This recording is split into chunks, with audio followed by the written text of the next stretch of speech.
चलिए स्टार्ट करते हैं वहीं से जहां पर मैं छोड़ा।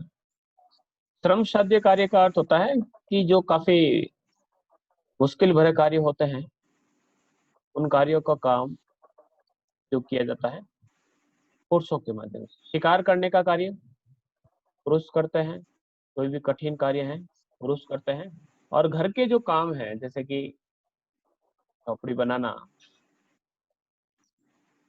आसपास के कह सकते हैं कि हवा के पाइप बनाना, जो ब्लो पाइप है, ब्लो पाइप, जो जाल बनाने का जो काम है वो आपके पुरुषों के द्वारा किए जाते हैं। मुश्किल काम है बड़े पेड़ों को काटना, घर बनाना, क्योंकि काफी ऊंचाई पर अगर जमीन पर घर बनाने का कार्य कहा जाए तो आसानी से महिलाएं कर सकती हैं, लेकिन ये जो कार्य है काफी मेहनत भरा है, अधिक श्रम लगने वाला है, इसलिए कार्य यहाँ पर पुरुषों के द्वारा किए जाते हैं। ब्लो पाइप जो है, हवा के पाइप, यहाँ पर ब्लो पाइप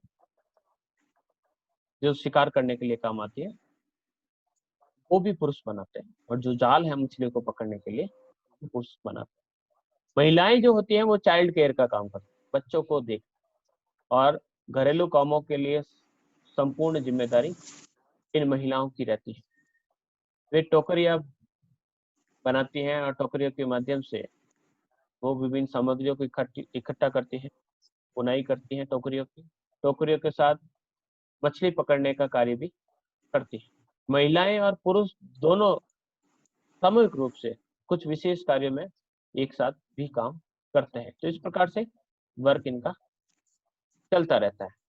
अधिकांश जो शनोई हैं उन प्रजातियों में समाज राजनीतिक और सामाजिक रूप से समतावादी एक जैसा व्यवहार रखा जाता है, चाहे पुरुष हो चाहे महिला, दोनों के मध्य एक जैसा बर्ताव रखा जाता है। ग्राम परिषदें यानी इनकी पंचायतें भी होती हैं, बैठक भी होती है, और इन बैठकों का आयोजन समय समय पर किया जाता है। कोई भी भाग ले सकता है, ऐसा नहीं है कि वार्ड पंच ही आएगा, सरपंच ही आएगा, कोई भी व्यक्ति चाहे वो किसी उम्र का हो, किसी लिंग का हो, स्त्री हो पुरुष हो बच्चा हो, वो इसमें भाग ले सकता है। इनके समाज में बुजुर्गों, जो बूढ़े व्यक्ति होता है, उनका वर्चस्व होता है, ये उनका बहुत बड़ा सम्मान करता है, हर कार्य में उन्हें आगे रखने की कोशिश करते हैं। और जितने भी जो गंभीर विवाद होते हैं, किसी प्रकार से परिवार में या दो दलों में विवाद हो जाता है, तो उसका निर्णय सामूहिक रूप से किया जाता है। खुली चर्चा करते हैं उस विषय पर, क्या हुआ कैसे हुआ, और उसके बाद सर्वसम्मति से विचार विमर्श तब तक किया जाता है जब तक कोई संतुष्ट नहीं हो जाता। हमारे यहाँ पर तो एक तरफा फैसला सुनाकर वोट बंद कर दिया जाता है, पंचायत बंद कर दी जाती है। लेकिन जब तक सभी दोनों ही पक्ष संतुष्ट नहीं हो जाते तब तक ये घंटों और कई दिनों तक ये पंचायत चलती रहती है। लोग जानते हैं कि इस तरह के बातों का मुख्य उद्देश्य समुदाय की एकता, समुदाय में एकता बनी रहे, और अगले व्यक्ति को चाहे गलती करने वाला हो या गलती से नुकसान देखने वाला हो, सभी संतुष्ट हो, सभी में एकता बनी रहे, इस कारण दिनों तक घंटों तक विवादों पर चर्चा करते, ये संघर्षों से दूर रहते, लड़ाई इन्हें पसंद नहीं, और उन्हें ये स्वीकार करने में कोई शर्म नहीं, वो डरते। हाँ वो डरते हैं, क्यों डरते हैं? क्योंकि उन्हें समुदाय की एकता चाहिए, वो विवादों में नहीं पड़ना चाहते, वो बड़ों को सम्मान करते हैं, वहां पर स्त्री हो या पुरुष, बच्चा बालिका हो या बालक, सभी को एक समान माना जाता है। तो ये कुछ विशेषता यहाँ इनमें पाई जाती है।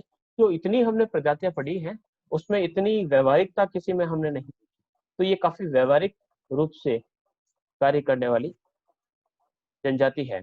बच्चों को कभी दंडित नहीं करते और नहीं उनके साथ जबरदस्ती करते, इसलिए बच्चों का व्यवहार जो है वर्जनाओं द्वारा नियंत्रित होता है। वर्जनाओं द्वारा नियंत्रित होने का अर्थ है कि उनके जो माता पिता जिस प्रकार का व्यवहार करते हैं उसी को देख कर वो बच्चे सीखते हैं, और उसी के आधार पर वो निर्णय करते हैं कि हमें किस प्रकार का बनना है, अपने माता पिता के अनुसार उनके आदर्शों की पालना करनी है। तो ये कुछ विशेषताएं इनमें सामाजिक व्यवस्था के रूप में देखी जाती है। विवाह की बात करें तो इनके जो करीबी रिश्तेदार होते हैं उनके बीच विवाह निषिद्ध है, विवाह नहीं कर सकते, लेकिन रिश्तेदारों के बीच विवाह को प्राथमिकता दी जाती है, करीबी है तो नहीं, लेकिन दूसरे दो रिश्तेदार हैं उनके साथ विवाह किया जा सकता है। दहेज प्रथा भी इनमें प्रचलित है, तलाक भी दी जाती है। और तलाक के बाद एक थोड़ा सा इनमें कॉन्फ्लिक्ट रहता है कि तलाक के बाद बालक बालिकाएं किसके पास रहेंगे, इसके लिए दोनों ही तलाक लेने और देने वाले आपस में बैठकर इस समस्या का समाधान भी कर लेते हैं कि उन बच्चों का क्या होगा इस तलाक की प्रथा के बाद। इस प्रकार से ये आपके तनय प्रजाति है वो वर्क करती है। विदाउट किसी प्रकार का कोई प्रश्न हो मन में तो आप पूछ लीजिए।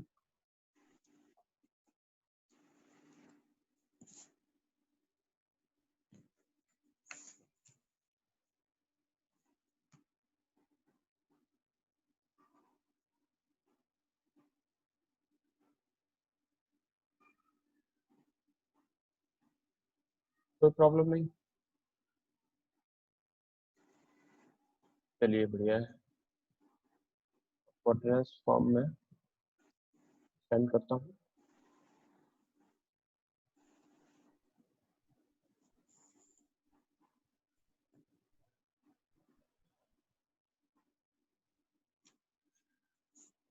दो तीन बार भेजता हूँ, कहीं पर भी क्लिक करके आप इसको फिल कर दीजिएगा। और कोई प्रॉब्लम है तो आप चैट बॉक्स में लिख दीजिए कि समझ में नहीं आई है।